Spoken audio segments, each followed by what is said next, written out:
Глейхенгаус. Медведевой желаю победы в шоу, а Загитовой – над Ягудиным. Российские фигуристки Анна Щербакова и Майя Хромых удачно выступили на Гран-при Италии, заняв первое и второе место соответственно, после чего тренер спортсменок Даниил Глейхенгаус рассказал журналистам о том, когда ждать новые четверные от Щербаковой, в чем кроются проблемы Алены Косторной, какой была реакция на огромные баллы Камилы Валиевой, что с ногой у Александры Трусовой и кого еще может победить Алина Загитова. Как видите, Щербакова без пластыря. Даниил, какие остались у вас впечатления от выступлений Майи и Ани в Турине? Сезон идет, он уже в разгаре, поэтому есть моменты, которые нас порадовали, есть которые нас огорчили, но над которыми надо работать. В целом, все текущие результаты промежуточные, они как этап подготовки к чемпионату России и Олимпиаде. Если посмотреть на прокаты, то все было очень хорошо, по крайней мере, запланированные четверных прыжки у Щербаковой и Хромых получились. Чем вы недовольны? Конечно же короткой программой, потому что форма Ани на этих соревнованиях уже была лучше, и то, как она потренировалась здесь и в первый день, и в день короткой программы, не предвещало такой ошибки на каскаде с Ридбергером, поэтому надо было разобраться. Зная ее характер и количество проведенных соревнований более высокого уровня, чем этап Гран-при, понимаю, что вряд ли она перенервничала. Будем разбираться. Понятное дело, что каскад Лутц-Ридбергер – это отличающийся от любого другого каскада элемент, так как времени на раздумье между прыжками нет. Когда ты прыгаешь каскад с тулупом или сойлером и сальховым, ты всегда можешь выровнять себя после приземления и вторым прыжком даже исправить ситуацию, с Ридбергером это так не работает. Ты либо сразу его подхватываешь, либо получается такая заминка. Конечно, хотелось бы, чтобы в случае неудачного приземления на Лутце она добавляла тройной тулуп или двойной. Аня сказала, что в произвольной программе хотела прыгать четверной Лутц помимо флипа, но тренеры ее отговорили. Она Лутц показала здесь на тренировках и на разминке, и это было очень хорошо. Но в связке под музыку из произвольной мы Лутц и флип еще не прыгали, соответственно я решил, что не стоит рисковать, потому что вторым четверным делать флип сложнее, чем первым элементом. Второй четверной требует больше сил, и процент выполнения мог упасть. Если бы она сделала первый четверной Лутц и сорвала флип, то могла посыпаться остальная программа. Поэтому я ей сказал, что во флип я верю больше. Надо его просто сделать чисто, получить за него плюсы и дальше откатать всю программу. На этих соревнованиях было важнее сделать так. Оптимум Щербаковой при ее оптимальной форме, сколько четверных. Вы сами видели, что здесь она тренировала 2 четверных. Мы никогда не можем загадать, как пройдет подготовка между турнирами, что будет завтра. Сейчас в планах попытаться на следующем этапе показать Лутц и флип. Как это будет, никто не знает. Но к чемпионату России, наверное, и третий четверной необходим. Посмотрим. По поводу травмы шеи у Ани. Что означал ее пластырь в Будапеште? Как вы видите, пластыря в Турине не было.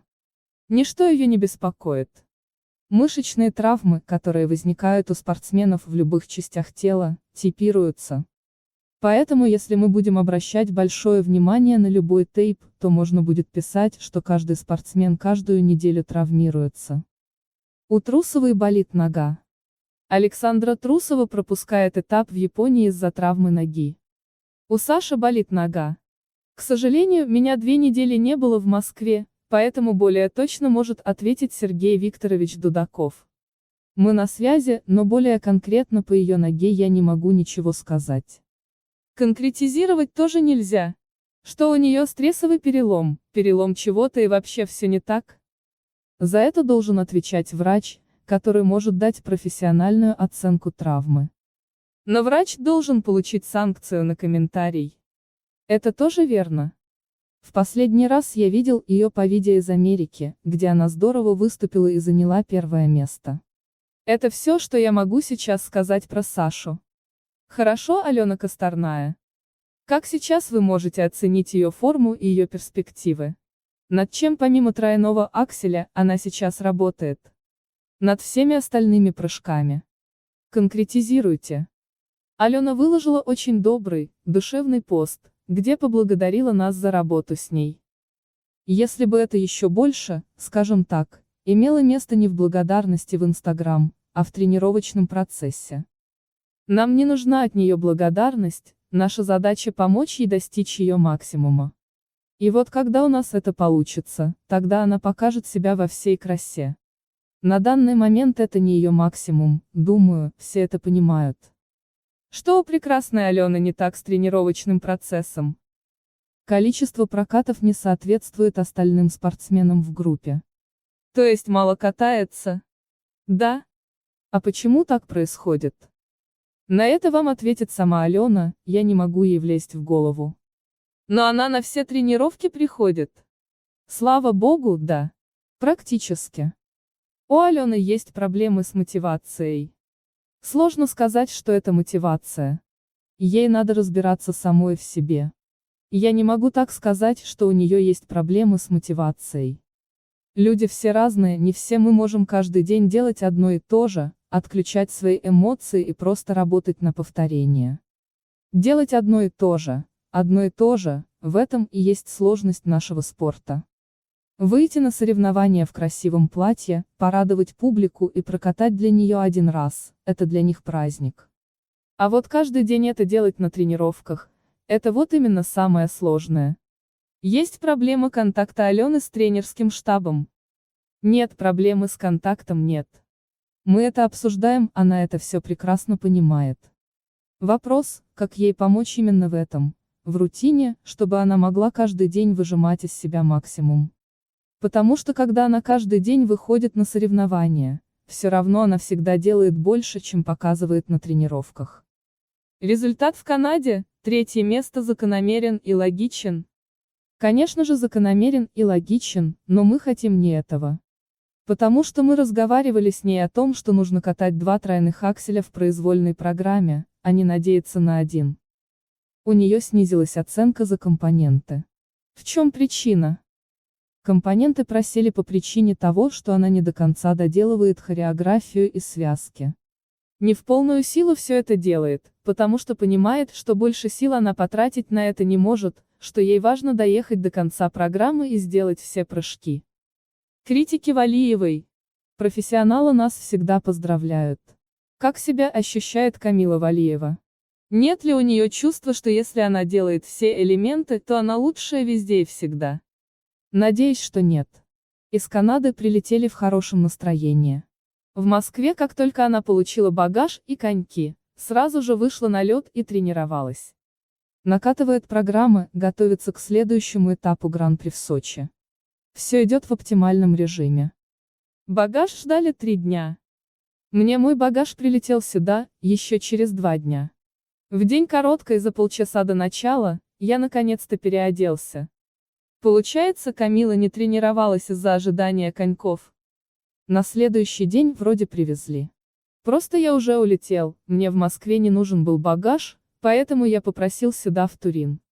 В итоге мой чемодан слетал из Ванкувера в Торонто, из Торонто в Париж, из Парижа в Москву, из Москвы почему-то в Милан, из Милана во Франкфурт, а уже из Франкфурта в Турин привезли прямо на каток. Камила совершенно справедливо получает десятки в компонентах, которых будет больше, хотя многие критики с этим не согласны. А вы что думаете? Критики среди кого? Среди болельщиков. И болельщиков, и профессионалов тоже. Если говорить о профессионалах, о тех людях, с которыми мы пересекаемся именно в течение соревнований, а некоторые дают интервью непонятно где-то там, они все всегда подходят и поздравляют наших девочек, когда они хорошо выступают. И говорят о том, что это было прекрасное выступление. Также это было в случае с Камилой в Канаде. Отличная программа, отличное выступление, поэтому те оценки, которые она получила, абсолютно закономерны. Медведеву и Загитову вижу на шоу только кусочками. До Олимпийских игр 2022 в Пекине еще предостаточно времени, но тренировочный план обычно расписан до февраля. Планируются ли сборы за пределами Москвы или вся работа будет в Хрустальном? Сборы будут у всей сборной команды, которая отберется на Олимпиаду. До этого момента больше ничего не планируется, будем работать у себя на катке. Одна ваша ученица, Евгения Медведева, выступает на шоу «Ледниковый период» с видеоблогером Данией Милохиным. Удается ли в свободное время смотреть ее выступления? Я только вижу фотографии и небольшие кусочки выступлений. Как Жени, так и Алины Загитовой в роли ведущей. Сейчас настолько плотный график с программами, перестановками и показательными номерами, что на это точно не хватает времени. Но я желаю Жене победы в ледниковом периоде.